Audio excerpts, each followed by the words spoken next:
Okay, welcome back to another MECH 1000 video. In this video, I want to show you how to use the Match Properties tool. This will be a very short video, but the Match Properties tool can be very useful. It could be a real time saver.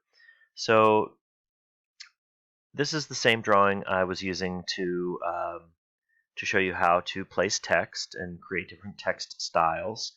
So I've got some text here that's has a height of 0.4 and it's the Tahoma font, and then I have some other text here that is 0.2 in height and it has Arial font. So using the Match Properties tool, what you can do is select the tool, and then you want to choose some object from your drawing.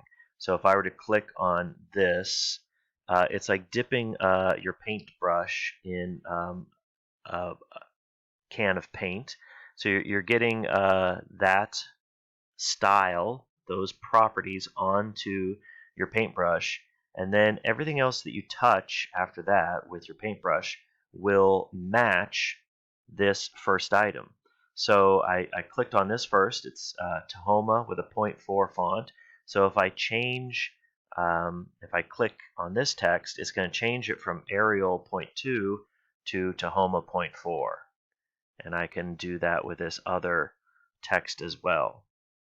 So I'm going around and I'm changing font and size of text, but this works for more than just text. So let's say I draw a center line. Okay, so that's my center line layer, and it has the center line properties. And then let's say I go back and I've got a bunch of other lines.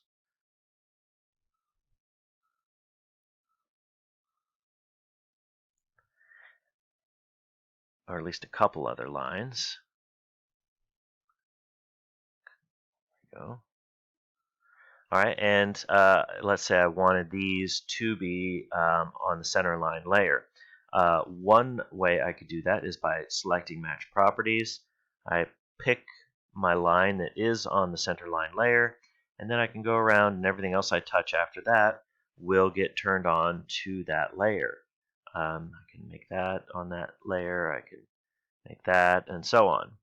So the Match Properties is a simple tool to use, and sometimes it can be easier than, say, editing all of this text, double-clicking on it, and editing its font style, or changing the layers of different properties or different objects. Sometimes if you already have something in your drawing that is the way you want it and you want other things to match it, use this Match Properties tool, and you can quickly go around clicking on items and giving them the properties that you want. Okay, so that's it for Match Properties.